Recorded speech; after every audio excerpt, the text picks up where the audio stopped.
Logan, let's focus on Tennessee's family, on Tennessee's kids. Because Tennessee has plenty of children out there that call Tennessee daddy. And I'm very excited. I think this is going to be a fun conversation. So I just like I texted you as we were talking.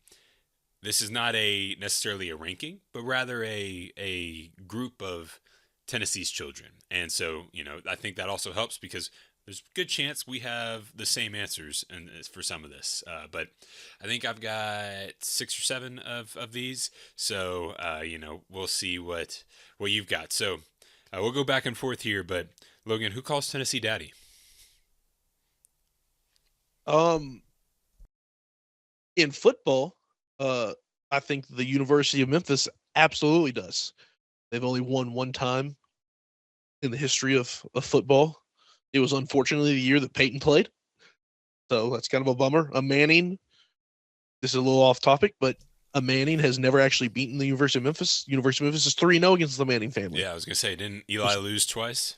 Eli was 0-2 at Ole Miss, so it's very interesting random stat. But yeah, I would have to say the University of Memphis is most certainly calling Tennessee daddy because mostly we just care about football, right? And in basketball, Tennessee's had pretty good success against them in basketball too. True. So Yeah, yeah, and that's my number one for sure. I didn't. I went to put Memphis, and then I went to put Vanderbilt, and I was like, you know what? Neither one of them really deserve because, like, to me, they're not even like children. They both have more little brother energy, which I don't know if that's an upgrade or a downgrade, but I just put Tennessee schools in general. There's not a single school within the state limits of Tennessee that holds a candle to Tennessee athletics. And Memphis has tried. Vanderbilt has tried. I mean, I don't even think UTC or UT Martin have tried. But You know, overall, historically, any school that is within the state limits of Tennessee, they call Tennessee daddy, and honestly, that's how it should be.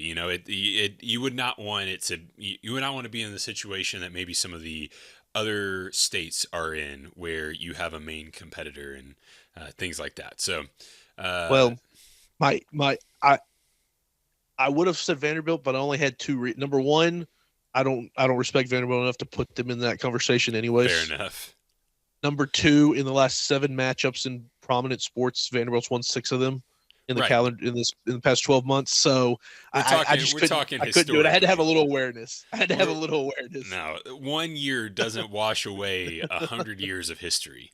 Yeah, fair So enough. let's be honest here. Fair Now I will enough. say Vanderbilt has snuck up and bitten Tennessee much more often than Memphis did. In basketball and football. Baseball, I would say Vanderbilt has been the better program historically than Tennessee. Let's be honest about that. Over the last 4 years, you could argue that Tennessee has It's been not. better. Well, no, yeah, I'm about to say it has not been the last 4 years, Right.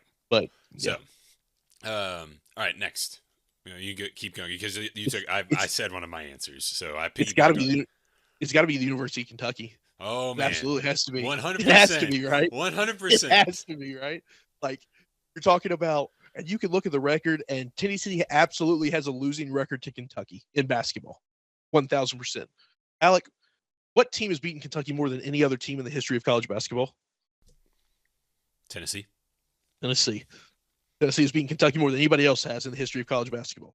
And for as much as I hate Kentucky, you can argue that they are the greatest program in the history of basketball. If they're not the greatest, and that's arguable, that's not definitive. But if Yeah, they're not the greatest, they're most certainly what? top two. Top three? Like they're definitely top three, right? It's not top five. Like they got to No, be one, two, or three, right? they're above Kansas. I would say the They're Carolina above Kansas, schools would be the only ones that I would confidently say are above Kentucky. Kentucky. I think that's fair. So at worst, they're number three. Right. They're probably top two.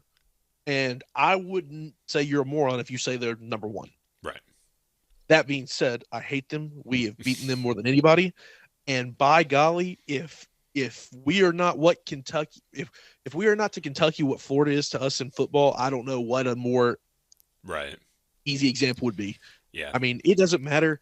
I literally saw a clip the other day of Jarrett Garantano throwing a Hail Mary to Marquez Callaway a few years back. And you look at it, Kentucky comes in like I think one loss that year, and they're ranked in the top 12, and Tennessee's unranked, and I think Tennessee's like 4-5 at this point. And by golly, if Tennessee didn't dominate it, it doesn't matter what they do. Right. Tennessee just beats Kentucky in football. Yeah. Which is funny because Kentucky can consistently beat Florida in football. It's just. But Mark Stoops refused all those years to he was going to play man against Tennessee, and right. Josh Heupel said that's fine with me. Yeah. So it didn't matter. I mean, what are we got? It's been if they win this year, it'll be 7 straight years. The last time they lost to Kentucky was 2020. Right. Yeah. It was Jeremy Pruitt COVID year. Yep. So, or 6 straight years after if they win this year. So, 6 straight years.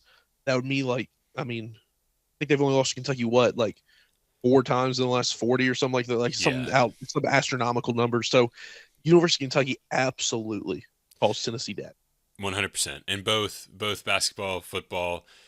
I wanted to throw Calipari. I thought about throwing Calipari on there, but it's not as fun now that he's at Arkansas. But I mean, for Rick Barnes, made Calipari look foolish for the last 7 years. Yeah. And I guess last 6-7 years of Calipari being at Kentucky. And then football, it didn't, like you said. Just to give the shout out to those guys, because we don't know them. And if this somehow makes it to the KSR guys, Tennessee lives rent free in their head. Oh, no. Nothing makes me happier than when Tennessee wins and I get to see what Nick Roush does. Or Matt, was Nick Roush the one that freaked out after? Yes, the Baldy. I thought it was Matt Jones that freaked out. Matt Jones always freaks out. But, no, that is awesome. And listen, Mark Pope has won the last 4 in the regular season against Tennessee. Yeah, but he hadn't done anything in the tournament. But no, well, that's what I'm saying. In the last 5 tournament matchups, whether it's SEC tournament or NCAA tournament, Tennessee's 4-1 against Kentucky. Right. In conference or NCAA tournaments. So they're winning the important ones. Correct. And even then, we don't have to discuss the last 4 regular season games because all 4 of those were frustrating for I think the same reasons. So I don't know what Pope does, even though they all want him fired. So Pope doesn't know what Pope does. Well, that might be fair. Okay, you've taken 2 of my answers, so I'm gonna go a different direction that I don't know that you're gonna maybe agree with, but I want to say just because 1, I think it's true. 2, it's gonna make them mad. Arkansas baseball. Arkansas baseball. It's not true at all. It's not true at all. No, come on, don't do that. No, that's listen, not true at all. Where's Arkansas baseball's national championships? But you can't beat them. You never beat them. Doesn't matter. We have more national championships than they do. Yes, it matters. Fine. I won't say that. I don't know that I have many more schools on here. Oh, wait, yes I do. My first one, Alabama basketball. The best that program has ever been, and they cannot beat Tennessee. The best your team has ever been. You come on the road and have Tennessee beat. To leave the worst three-point shooter, quote-unquote worst three-point shooter, I think he was probably a top 4 3-point shooter on the team. He just didn't shoot. But you leave Jemai Meshack wide open, 25, 30 feet from the basket, 5 feet from the 3-point line to throw up a heave and still figure out a way to lose. So Alabama basketball, as long as Rick Barnes is here, calls Tennessee daddy. I think I can think of one win that they've had over the last 4 or 5 years, and it was the last game. We lost to him here this year in Knoxville. Yeah, it took them beating Nate. Sorry, so two. Yeah, Nate set out most of the game. Nate got hurt this year, and then there was the one. What was that? 2022 when they lost at Alabama. But I don't know that I'd have to look it up. But still, I don't know. They've got a good record against Nate Oates. Yeah, they got a good record against. So Alabama basketball. Good one. What you got next? That's a good one. Well, let's see. So we're not doing that. I'm trying to think. I just blanked on who I had next. Let's see. What do we say? Memphis. We said Kentucky, which is the important one. There's an obvious one, and I'm missing it. Even though they ended our playoff drought in the history of athletics, South Carolina. Mm. Tennessee is South Carolina's daddy. I thought about In putting that. football, they give it to them. In basketball, they pretty much give it to them. In baseball, South Carolina haven't been good in baseball in a long time. Like, can you imagine how bad it is to be a South Carolina fan this year? They had losing records in every major sport this year, outside of women's basketball, and no slight on women's basketball. I keep up with it a little bit and stuff. Like, that's the fourth of the four major sports. Like, it just is. Correct. And so, which is better than me and not good at any of them. But I mean, yeah. Right. But I mean, think about it. South Carolina, like, you had to cheat to win in 2022. Yep. Came into the House of Horrors in 2023. Then you were off the schedule for a couple of years. But before that, I mean, even when it's kind of like, it's not to near the same level as Kentucky, but even when South Carolina had some of their best teams, like Tennessee went to Columbia and won, and then Tennessee went to or South Carolina came to Knoxville when they were ranked like top 10. Yeah. And I think it was 2014, and Tennessee kicked the field goal to win it, or 2013. 2013 was my freshman year of college. So it's like South Carolina, Tennessee's definitely your daddy. Yeah. No, 100%. All right, so the next couple I have are not necessarily schools or teams, but just things in general. I'm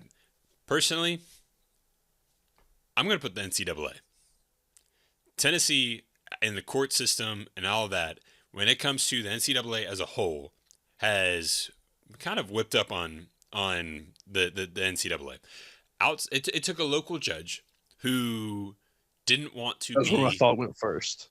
Who didn't want to be deemed a homer, essentially. The NCAA played to his pride and said, "Do you know how you are going to be viewed if you let Joey Aguilar have another year?" Which is, I mean, I guess it's fair, but literally, the NCAA got lucky against Tennessee there. In every other situation, the NCAA has tried to put Tennessee down, and Tennessee has done nothing but prevail. The NCAA had all of these stipulations against Tennessee when Heupel came in. All Heupel has done is won. And then also, Tennessee has manipulated the NCAA to get what they needed. How many times has Fulmer used the snitching tools to get people fired either in the SEC or at Tennessee to get exactly what he needed? So I'm putting the NCAA down, and I think that's, and you know, I think it's fair. I don't know if you agree or not, but trying to go a little outside the box there with the NCAA. Sorry, my dogs were barking. I had to get them taken care of. I can see it. I mean, Tennessee like set precedents on a lot of things with the Jeremy Pruitt firing, how they kind of responded to that, and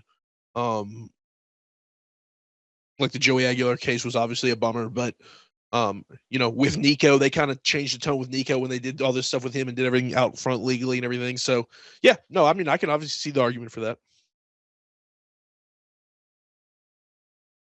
Well, what's your next one? You have any more? My next one is less Tennessee, but it's Tennessee adjacent.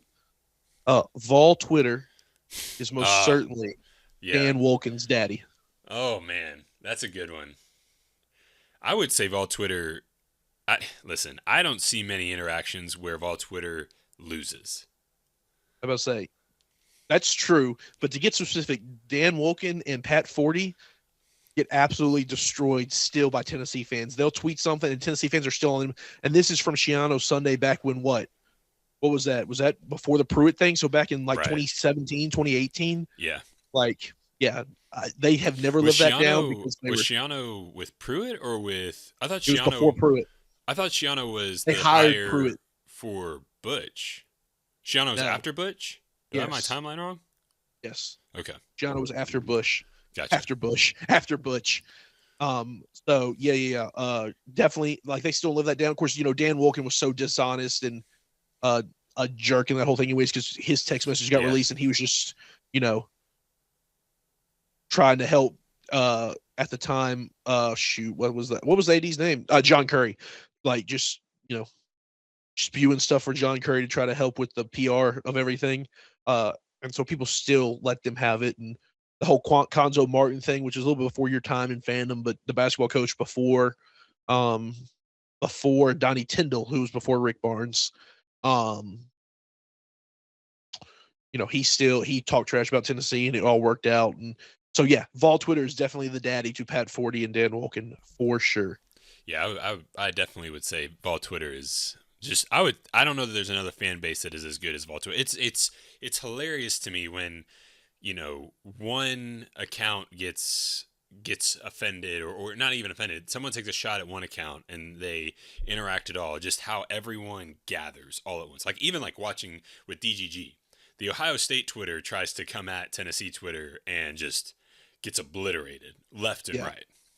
So it's definitely interesting to watch. I also this is not no I don't think my other two are fair to put on here because we're talking about absolute domination, and I don't know that the outsider would agree with these, but you know what? No, I'll say it.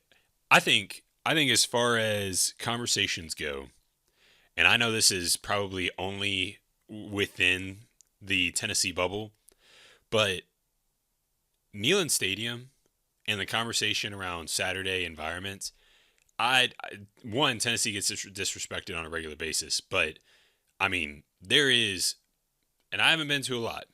I'll preface it with that, but when I see people talk that have been to multiple SEC and other big time Power Four venues and how they all say that Neyland Stadium is up there, I think Neyland Stadium is the greatest of all stadiums in the country.